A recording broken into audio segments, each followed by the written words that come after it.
आज हमें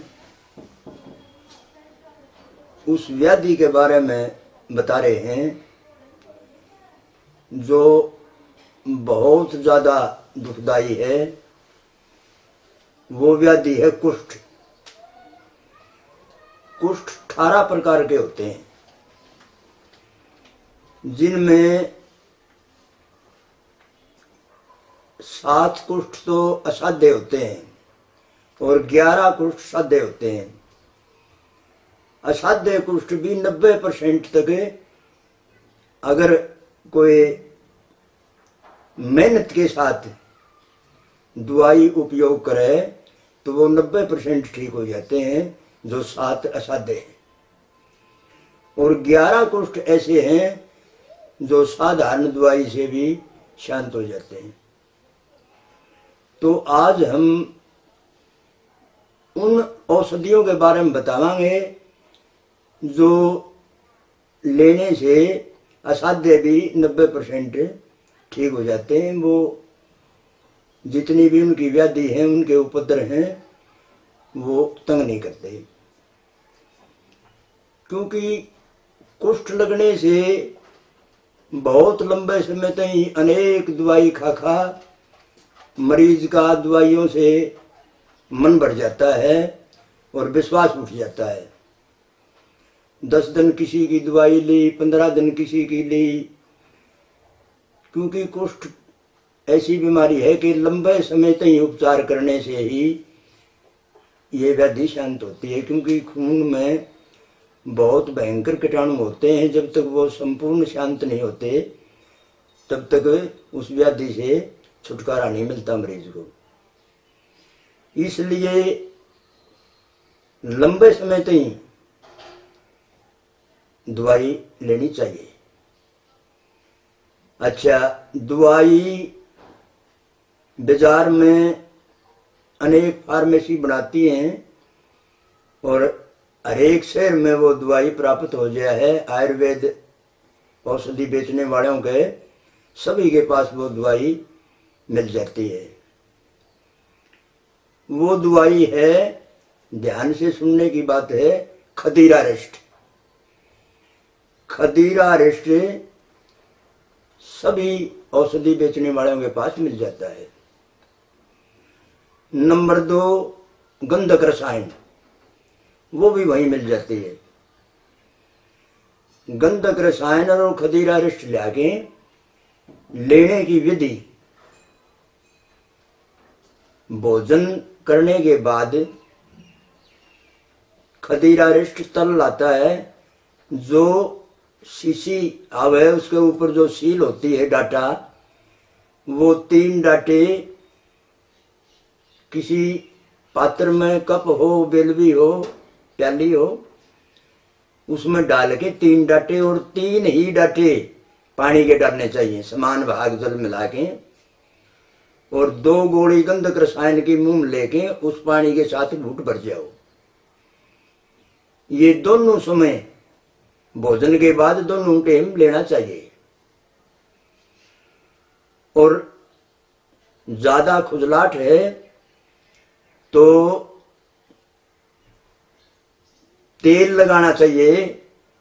वो 2 प्रकार के तेल बहुत अच्छे आते हैं, कंपनियों के बनाए, फार्मेसियों के बहुत बढ़िया सौदे हुए होते हैं। एक तेल कुष्ठ राक्षक तेल के नाम से जाना जाता है, कुष्ठ राक्षक तेल।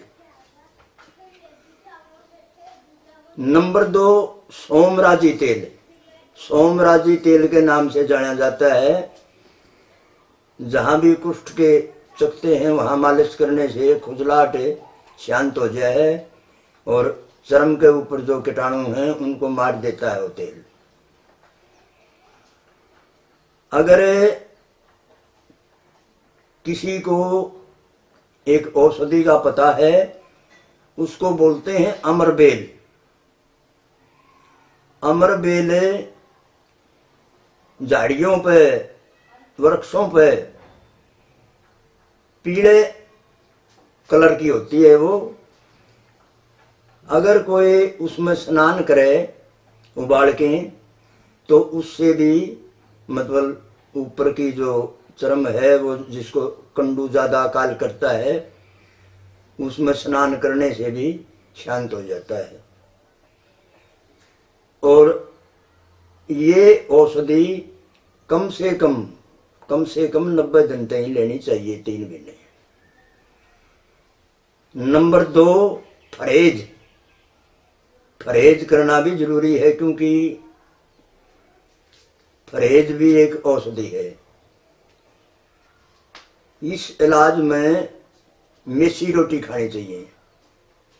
गेहूं के आटे में चौथाई भाग चने का आटा मिला के और जब वो रोटी खानी चाहिए, और घी के साथ खानी चाहिए।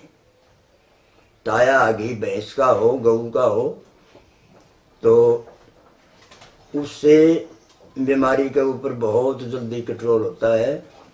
नमक अगर बंद कराया जा तो बहुत बहुत जल्दी आराम होता है। अगर किसी का ब्लड लो है तो उसने नमक बंद नहीं करना चाहिए, ये भी ध्यान में रखने की बात है। आशा है कि इन दवाइयों से जनजीवन लाभ उठावेगा और निरोग जीवन जीवेगा। जय भगवान धन्वंतरि। आज हमें उस बीमारी के बारे में बता रहे हैं जो बहुत दुखदाई है, और वो इंसान को इतनी यातना दे है कि उसका जीना बहुत कठिन हो जाता है। उस बीमारी को बोलते हैं भगंदर। भगंदर बहुत दुखदाई बीमारी है। आज हम उसका निवारण बताते हैं। आशा है कि जनजीवन उस उपचार का लाभ उठाओगा। वो है खेरसार। खेरसार, हरड़, बहेड़ा और आवड़ा। खेरसार, हरड़, बहेड़ा और आवड़ा, इन 4 बूटियों का 10 ग्राम चूर्ण लेना चाहिए। दरदरा करके इनको कूट के और 10 ग्राम चूर्ण लेवे और 200 ग्राम पानी में चढ़ावे इसको। मात्र जब 50 ग्राम पानी रह ले, उतार के 5 ग्राम भैंस का ताया घी और 5 ग्राम वाई विड़ंग का चूर्ण, 5 ग्राम भैंस का ताया घी और 5 ग्राम वाई विड़ंग का चूर्ण इसमें डाल के, और ये कम से कम भी 2 हफ्ते पीना चाहिए, तो भगंदर रोग जड़ मूल से नष्ट हो जाता है, ऐसा शास्त्र लिखा है। आशा है कि जनजीवन इस साधारण नुस्खे का लाभ उठावेगा। जय भगवान धन्वंतरि की। दोस्तों, अगर आपने हमारे चैनल को सब्सक्राइब नहीं किया है तो यहाँ पर क्लिक करके उसे सब्सक्राइब कर लीजिए और इस नोटिफिकेशन बेल को भी क्लिक कर दीजिए ताकि आगे आने वाली हमारी सभी वीडियोस का अपडेट आपको मिलता रहे। धन्यवाद।